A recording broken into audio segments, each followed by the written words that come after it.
എന്നെ പീഡിപ്പിച്ചിട്ടൊന്നുമില്ല, ആരും ആരും ഉപദ്രവിച്ചിട്ടില്ല, രാത്രി വന്ന് മുട്ടിയിട്ടില്ല.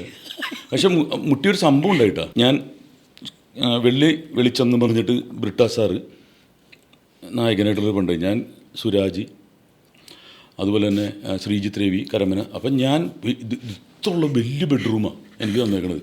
അപ്പം തലേ ദിവസം അവിടെ ആരും ഉണ്ടായിരുന്നു എന്ന് പറഞ്ഞു. അപ്പം രാത്രി ലൈറ്റ് ഓഫ് ചെയ്ത് കുറച്ച് കഴിയുമ്പോഴേക്കും ഇങ്ങനെ ടക്ക് ടക്ക് ടക്ക് എന്ന് പറഞ്ഞ് കേൾക്കും. ഞാൻ ചാടി, എനിക്ക് പുറത്ത് തുറന്ന് നോക്കിയപ്പോൾ ആരുമില്ല കേട്ടോ.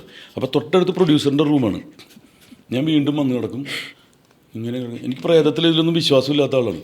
വീണ്ടും ഇങ്ങനെ സൗണ്ട് കേൾക്കും. ഞാൻ ലൈറ്റ് ഇടും, ഓടിച്ചെന്ന് നോക്കുമ്പോൾ ആരുമില്ല. ഇത് എന്താണ് ദൈവമേ, എനിക്കൊരു പിടുത്തം കിട്ടണില്ല. കുറച്ച് നേരം ഞാൻ ലൈറ്റ് ഇട്ട് ഇങ്ങനെ കിടക്കുമ്പോൾ കൊട്ടില്ല. ലൈറ്റ് ഓഫ് ചെയ്യും, പിന്നെ ഇത് തന്നെ. പിറ്റേ ദിവസം ഞാൻ പറഞ്ഞ് പ്രൊഡ്യൂസറിൻ്റെ അടുത്ത് പറഞ്ഞ്, എനിക്ക് ആ റൂമെന്ന് പറയുന്നത് എന്തോ ശല്യമുണ്ട്, ഇങ്ങനെ മുട്ടുന്ന്. ആർക്കിട്ട് ഇങ്ങനെ മുട്ടിയാ? ദൈവമേ. മിനിയാന്ന് ഏതൊരു ആർട്ടിസ്റ്റ്, ഒരു ജൂനിയർ ആർട്ടിസ്റ്റ് ആയിട്ടുള്ളൊരു പെണ്ണ് പ്രൊഡ്യൂസർ മുട്ടിയെന്നും പറഞ്ഞ് 10-25,000 രൂപ കൂടുതൽ മേടിച്ചുകൊണ്ട് പോയി. സംഭവം എന്താണെന്ന് വെച്ചാൽ, ലൈറ്റ് ഓഫ് ചെയ്യുമ്പോൾ ഈ കട്ട് ഓഫ് ആവും. ഏതാണെന്ന് പറയട്ടെ, ഫ്രിഡ്ജിൻ്റെ. അപ്പോൾ അതൊരു മരത്തിൻ്റെ ഒരു ബോക്സിലിരിക്കണത്. അപ്പോൾ കട്ട് ഓഫ് ആകുമ്പോൾ ഇങ്ങനെ സൗണ്ട് എടുക്കും. ലൈറ്റ് ഇടുമ്പോൾ ഇല്ല. ഈ പേരും പറഞ്ഞിട്ട് ആ പുള്ളിക്കാരി ആ പാവം പ്രൊഡ്യൂസറിന് കാശ് മേടിച്ചിട്ട് പോയിന്ന്. പ്രൊഡ്യൂസർ പേടിച്ചു പോയി. ഇവളിനി പോയി കംപ്ലൈൻറ്റ് കൊടുത്തല്ലാന്ന് പറഞ്ഞ് 25,000 രൂപ കൂടുതൽ കൊടുത്തിട്ട് ഫ്രിഡ്ജ് വരുത്തിയ പണി. അത് മാത്രമേ എനിക്ക് ജീവിതത്തിൽ ഒരു പ്രശ്നം ഉണ്ടായിട്ടുള്ളൂ. ഒരാൾ ഇൻഡസ്ട്രിയിൽ 25 വർഷം ഇത്രയും കൃത്യമായിട്ട് നിലനിൽക്കുക എന്ന് പറയണമെങ്കിൽ, അതുകൊണ്ട് ജീവിക്കുന്നു എന്ന് പറയണമെങ്കിൽ അദ്ദേഹത്തിന് ആ കഴിവുള്ളത് കൊണ്ടാണ്. അല്ലാതെ കഴിവില്ലാത്ത ആരും തന്നെ ഇൻഡസ്ട്രിയിൽ ഇല്ല. ഒരു 1-2 വർഷം നിൽക്കുന്നു, ഓക്കെ, ഫ്ലൂക്കിന് വരുന്നു, പോകുന്നു. പിന്നെ തീർച്ചയായിട്ടും അല്ല, ഇത്രയൊക്കെ ചെയ്യുമ്പോഴും ഇപ്പോഴും ഇപ്പം ലാലേട്ടൻ അധികം ചെയ്യാറില്ല എന്ന് പറഞ്ഞു, ഇപ്പോഴും ഓഡിയൻസ് കാണണം എന്ന് പറയുന്ന സുരേഷ് ഗോപി തന്നെ ആയിരിക്കും അല്ലേ ഏട്ടാ? ശരിക്കും. കാരണം പെട്ടെന്ന് മാറി ആ ട്രാൻസ്ഫർമേഷൻ വരുമ്പോഴും സുരേഷ് ഗോപിയായിട്ട് ചെയ്യാനായിട്ട് എനിക്ക് തോന്നുന്നു ഇപ്പോഴും ഒരു എനർജി ഉണ്ട്. കുറേ കാര്യം മേടിച്ചിട്ടുണ്ടല്ലോ, പക്ഷേ ആൾക്കാർക്ക് അത് മതിയെന്നേ. ഇപ്പം ഞാൻ എന്ത് ചെയ്യുന്നു, ഇപ്പം ചെയ്യുന്നതെന്ന് പറഞ്ഞാൽ ഈ ഇൻ്റർവ്യൂവിന് വരുന്ന മറ്റേ ഓൺലൈൻ മീഡിയ എടുത്ത് പറഞ്ഞില്ലേ, ആ രീതിയിൽ ഇപ്പം ഇതിനും ട്രോൾ ചെയ്യാനും കുഴപ്പമൊന്നുമില്ല കേട്ടോ. കാരണം തയമ്പായി. അതുകൊണ്ട് അത് അപ്പം പറയുന്നത് എന്താണ്, മാതാവിൻ്റെ തലയിൽ സ്വർണ്ണക്കിരീടം വെച്ചിട്ട് അത് ചെമ്പാണെന്ന് പറഞ്ഞ് ചുരണ്ടി നോക്കിയവന്മാരൊക്കെ എവിടെ? അപ്പം ഇത് കാണുമ്പോൾ ആൾക്കാർക്ക് കൈയടിക്കും. നമ്മൾ ശബ്ദം ഇതുമല്ല, ആ ഒരു സെറ്റയറാണ് നമ്മൾ അവതരിപ്പിക്കുന്നത്. അപ്പം ശബ്ദം ഇതൊരു പാസ്പോർട്ടാണ് സിനിമയിലേക്ക് വരാനുള്ളത്, അല്ലാണ്ട് ഇതുകൊണ്ട് ജീവിച്ചു പോകാൻ പറ്റില്ല. അവിടെ ഞാൻ എത്തി, പാസ്പോർട്ട് എത്തി, അവിടെ ഒരു ജോലി കിട്ടി. പക്ഷേ ഞാൻ സ്റ്റേജ് ഇപ്പോഴും ഇഷ്ടപ്പെടുന്നു. സ്റ്റേജ് പ്രോഗ്രാം കിട്ടിയാലും ഞാൻ അപ്പം തന്നെ പോകും. അമ്പലങ്ങൾ എനിക്ക് ഭയങ്കര ഇഷ്ടമാണ്. കാരണം എന്താണെന്ന് പറഞ്ഞാൽ എന്തോ ഒരു എനർജിയാണ്. ആ നാട്, ആ യാത്ര. സിനിമ എന്ന് പറയുമ്പോൾ ഒരു ലൊക്കേഷൻ തന്നെ ആയിരിക്കും, പാലക്കാട് തന്നെ ആയിരിക്കും, അല്ലെങ്കിൽ ഒറ്റപ്പാലം, അങ്ങനെ, അല്ലെങ്കിൽ തൊടുപുഴ.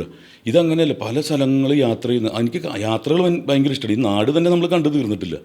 ഉത്സവങ്ങൾ ഒരറ്റം മുതൽ ഇങ്ങേറ്റം വരെ കാണാൻ എനിക്കിഷ്ടമാണ്. എനിക്ക് എല്ലാം കണ്ടിട്ടുണ്ട് ഞാൻ ഈ ഉത്സവം പ്രോഗ്രാമുമായിട്ട് ബന്ധപ്പെട്ടിട്ട്. പക്ഷേ ഇനിയും ഒരു യാത്ര പോകണമെന്നാണ് എൻ്റെ ആഗ്രഹം. ഉത്സവങ്ങൾ, ഓരോ ഉത്സവങ്ങളും ഭയങ്കര ഇതാണ്. അവിടെ ഈ ആനപ്പിണ്ടത്തിൻ്റെ മണമൊക്കെ ഇല്ലേ, എൻ്റെ നൊസ്റ്റാൾജിയാണ് സത്യം പറഞ്ഞാൽ. മിമിക്രി കളിച്ചുകൊണ്ട് കിടക്കുമ്പോൾ ഈ അതിൻ്റെ മണവും എണ്ണയുടെ മണം, ഈ വിളക്കിൻ്റെ മണം, അത് ഞാൻ പഠിച്ചത് ഒരു SNDP സ്കൂളിലാണേ. എനിക്ക് പെട്ടെന്ന് SNDP സ്കൂളിൽ, ആ ACS എന്ന് പറഞ്ഞൊരു സ്കൂളിൽ പഠിച്ചിട്ടുണ്ട് ഒരു 3 വർഷം. എനിക്ക് ആ സ്കൂളിൽ ക്ലാസ്സില്ല എന്ന് പറഞ്ഞിട്ട് ഓടി അമ്പലത്തിൻ്റെ ഫ്രണ്ടിൽ വന്ന് ഫുട്ബോൾ കളിക്കുന്നത്, അത് ഫ്രീ ആകുമ്പോഴൊരു സന്തോഷമില്ലേ. ആദ്യത്തെ ലക്ഷറി അതാണ് ജീവിതത്തിൽ അനുഭവിച്ചത്. യെസ് ഓർ നോ ആണ്. യെസ് ഓർ നോ മാത്രം പറഞ്ഞാൽ മതി. ഫേക്ക് അക്കൗണ്ട് ഉണ്ടോ ഇൻസ്റ്റാഗ്രാമിൽ? നോ.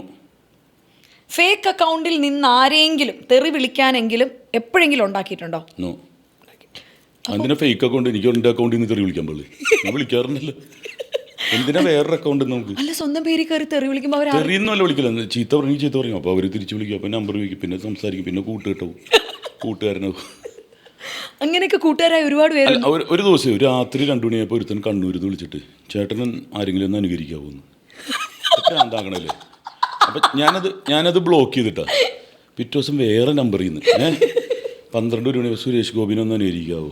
അപ്പോൾ പ്രാന്താക്കണമെന്ന് മനസ്സിലായി. 1 മണി 2 മണിക്കും അതും 3 ബ്ലോക്ക് ചെയ്ത് ഇനി ഇവനെ പിടിക്കാമെന്ന് വെച്ചിട്ട് സൈബർ സെല്ല് ആയിട്ട് എനിക്ക് അടുത്ത ബന്ധമുള്ളതുകൊണ്ട് കുറേ കാലമായിട്ട്, ഒരു 10 വർഷമായിട്ട് അവന് അമ്മയുടെ കാര്യങ്ങൾക്ക് സൈബർ സെല്ലായിട്ട് കോൺടാക്ട് ചെയ്യുന്നുണ്ട്. 1 മിനിറ്റിലാണ് പോലീസ് പോക്കണത്.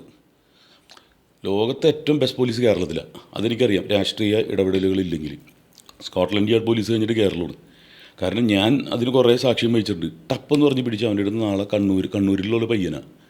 അവൻ്റെ അടുത്ത് ആലുവ പോലീസ് സൈബർ സെല്ലിൽ വരാൻ പറഞ്ഞു. അവിടെ ഹെഡായിട്ടിരിക്കുന്ന എൻ്റെ കൂടെ പഠിച്ചിരുന്നതാണ്. അവിടെ വന്നു കഴിഞ്ഞപ്പോൾ ഒരു പാവത്താൻ. അയ്യോ അപ്പോൾ ഇവൻ എന്താണെന്ന് പറഞ്ഞിട്ടുണ്ടെങ്കിൽ സിനിമയെ കയറാൻ ആഗ്രഹിച്ച് ഇവിടെ വന്നു കഴിഞ്ഞപ്പോഴാണ് അറിയണത് കൈലാഷിനെ വിളിക്കേണ്ടതെന്ന്. നിങ്ങൾ യൂണിവേഴ്സൽ സ്റ്റാർ അല്ലേ എന്ന് ചോദിക്കും. പിന്നെ ഇന്നസെൻ്റ് ഏട്ടനെ വിളിക്കുക, ആ സമയത്ത് ഇന്ദ്രൻ ചേട്ടനെ വിളിക്കുക. അങ്ങനെ കുറേ പേര് പറഞ്ഞു ടിനി ഇവൻ തന്നെയാണ് രാത്രി വിളിച്ചിട്ട് അഭിനയിച്ച് കാണിച്ചു. അപ്പോൾ ഇവൻ്റെ ഒരു പ്രശ്നം എന്ന് പറഞ്ഞാൽ സിനിമയിൽ പ്രോമിനായിട്ട് നിൽക്കുന്നവർ വിളിച്ച് ശല്യം ചെയ്യുക. ഇവനെന്തായാലും നടന്നില്ല. എന്നാൽ അങ്ങനെ മറ്റവന്മാരങ്ങനെ സൂചിച്ച് കടന്നുറങ്ങണ്ട എന്ന് പറഞ്ഞുള്ളതിൽ വിളിക്കും. നോക്കിയപ്പോൾ ഡിപ്രഷന് അവൻ മരുന്ന് കഴിക്കുന്നവനാണ്. എൻ്റെ ഫാദറിനെ കൊണ്ടുവന്നു. അപ്പോൾ ഇത് ആരെ ഫോളോ ചെയ്താലും വന്നു കഴിയുമ്പോൾ മാനസികമായിട്ട് പ്രശ്നമുള്ള ആൾക്കാരാണ്. പിന്നെ അതങ്ങോട്ട് വിട്ട് എന്തിനാണ് പാവങ്ങള്. ഫേക്ക് അക്കൗണ്ട് ഒന്നുമില്ല ടിനി ടോമിന്. ഇല്ല വേറെ ആരെങ്കിലും ഒക്കെ നടത്തണ്ടിട്ടാ, അതെനിക്കറിയില്ല, അതെൻ്റെ അല്ല. ഓക്കെ, ഇൻസ്റ്റാഗ്രാമിലൂടെ ഇപ്പോഴും പ്രണയാഭ്യർത്ഥനകൾ വരാറുണ്ടോ? മന്നുണ്ട്, പക്ഷെ അന്വേഷിച്ച് ചെല്ലുമ്പോഴേ പെണ്ണിൻ്റെ പേരൊക്കെയാണ്. പക്ഷെ ആമ്പിള്ളേരൊക്കെ ഗേ ആണോ എന്നാലും സത്യം പറയാം, എനിക്ക് അതാണ് കൂടുതൽ. അന്വേഷിച്ചില്ലേ? അല്ല, ഇത് പെണ്ണാണുമ്പോൾ നമുക്ക് ഇത്രയും സുന്ദരി എന്നെ ഇഷ്ടപ്പെടുന്നുണ്ടോ ഒരു ആകാംക്ഷ ഉണ്ടാവില്ല, എക്സൈറ്റ്മെൻറ്റ്. നമുക്ക് ഓപ്പോസിറ്റ് ഇതിനോട്. ഇത് ഞാൻ സവാരിഗിരി ചെയ്യുമ്പോഴും ഇത് തന്നെയായിരുന്നു. ലെറ്ററാണെന്ന് വന്നത്. ഇന്ന് ഇതില്ല. ഭയങ്കര, അതായത് നിങ്ങളെ കാണുമ്പോൾ എനിക്ക് ഭയങ്കര, നിങ്ങളുടെ കണ്ണുകൾ അങ്ങനെയാണ് ഇതാണെന്നൊക്കെ പറഞ്ഞ് ലാസ്റ്റ് ശങ്കരൻകുട്ടി എന്നായിരിക്കും. അല്ല, പക്രു എന്നിട്ടിരുന്ന് ചിരിക്കും. അന്ന് അവന് വരുന്ന എല്ലാം നല്ല പെണ്ണുങ്ങളും, ലക്ഷ്മിയും വിലാസിനിയും നല്ല പെൺകുട്ടി. ഇത് ലാസ്റ്റ് എഴുതി വരും വർഗീസ്. വന്ന് കാണുമ്പോൾ കട്ട മീശയൊക്കെ വെച്ചിട്ട് എന്താടോ എന്ന് വെച്ചിട്ട് കട്ട മീശ. അല്ല, എനിക്ക് സത്യം പറഞ്ഞാൽ അതാണ് കൂടുതലും. പിന്നെ കുറച്ച് അങ്ങനെ വരുന്നുണ്ടാവും, 1 2 3 പേരുണ്ടാവും. പക്ഷേ ഒരു മെസ്സേജ് മതി കുടുംബം തകരാൻ. ഒറ്റ മെസ്സേജ് മതി. അപ്പം ഒരു കാര്യമില്ല, ഗേൾസ് മെസ്സേജ് അയച്ചാലും വലുതായിട്ടൊന്നും പ്രതീക്ഷിക്കണ്ട. ഓക്കെ, ഇനി ഐഡൻറ്റിറ്റി റിവീൽ ചെയ്യാതെ ഒളിച്ചു പോയി ഹാങ് ഔട്ട് ചെയ്തിട്ടുണ്ടോ? ഐഡന്റിറ്റി ടിനി ടോം. കാരണം മലയാളികൾക്ക് എല്ലാവർക്കും അറിയാം, മലയാളികളല്ല ലോകത്തുള്ള എല്ലാവർക്കും അറിയാം. ഞാൻ ഒറ്റക്കാണ് എൻ്റെ യാത്രകൾ. ചിലപ്പോൾ ഡ്രൈവർ ഉണ്ടാവുമായിരിക്കും, ഐഡന്റിറ്റി ഒന്നും ഉണ്ടാവില്ല, വെറുതെ അങ്ങോട്ട് ചെല്ലും. കുറച്ച് കഴിയുമ്പോൾ ചിലപ്പോൾ അവർ മനസ്സിലാക്കുമായിരിക്കും. അപ്പോൾ എനിക്ക് തട്ടുകടകളാണ് ഏറ്റവും ഇഷ്ടം. ഫുഡ് ഞാൻ 5 സ്റ്റാർ ഹോട്ടലിനെ തള്ളി പറയുന്നതല്ല. അവിടെ ചെന്നിട്ട് നമ്മൾ തന്നെ ചായ ഉണ്ടാക്കി കുടിക്കണം. പഞ്ചസാര ഇവിടെ വെക്കും, പാൽ ഇവിടെ വെക്കും. ഇത് റോട്ടിൽ ചെന്നിട്ട് ഒരു തട്ടുകട നല്ല അത് നമ്മൾ അമ്പലപ്പറമ്പിൽ പോയതിൻ്റെ ഒരു ഇതാണ്. അതുപോലെ തന്നെ ഞാൻ ഓരോ തട്ട്, ഇപ്പോൾ വിൻസർ കാസിൽ എന്ന് പറഞ്ഞ ഹോട്ടലിൻ്റെ ഓപ്പോസിറ്റ് ഒരു തട്ടുകടയുണ്ട്. അവിടെ ബാർബിക്യൂം കിട്ടും, ദോശയും കിട്ടും. തട്ടുകടയാണ്. കൊട്ടാരക്കരയിലൊരു തട്ടുകടയുണ്ട്. അങ്ങനെ ഓരോ തട്ടുകട. അവിടെ പിന്നെ കരുനാഗപ്പള്ളിയിൽ ഉള്ളിലേക്ക് ചെല്ലുമ്പോൾ 1 സൈഡ് ബുൾസൈ ആൻഡ് പപ്പടം ദോശ എന്ന് പറഞ്ഞൊരു സംഭവമുണ്ട്. എനിക്ക് അതാണ് ഇഷ്ടപ്പെടുന്നത്. ഇതുവരെയായിട്ട് എനിക്കൊരു അസുഖം വന്നിട്ടില്ല, ഇതുവരെയായിട്ട് ഫുഡ് പോയ്സൺ വന്നിട്ടില്ല. ഞാൻ റോട്ടിൽ നിന്നാണ് ഞാൻ കഴിക്കുന്നത്. അപ്പോൾ എനിക്ക് ഏറ്റവും ഇഷ്ടം റോഡാണ്. അപ്പോൾ അവിടെ ഐഡൻറ്റിറ്റി എന്ന് റിവീൽ വന്ന് കാണുമ്പോഴായിരിക്കും കുറച്ച് കഴിയുമ്പോൾ ഇത് ഇന്നാളല്ലേ എന്നൊക്കെ ചോദിക്കുന്നത്. പിന്നെ അവരൊപ്പം ഫോട്ടോ എടുപ്പായി ഇതായി. പക്ഷേ ഇഷ്ടപ്പെട്ട് കഴിഞ്ഞാൽ പിന്നെ ഞാൻ അവിടെ തന്നെ അന്വേഷിച്ചില്ല. അത് ഐഡൻറ്റിറ്റി റിവീൽ ചെയ്ത് പോകുന്ന സ്ഥലങ്ങളാണ്.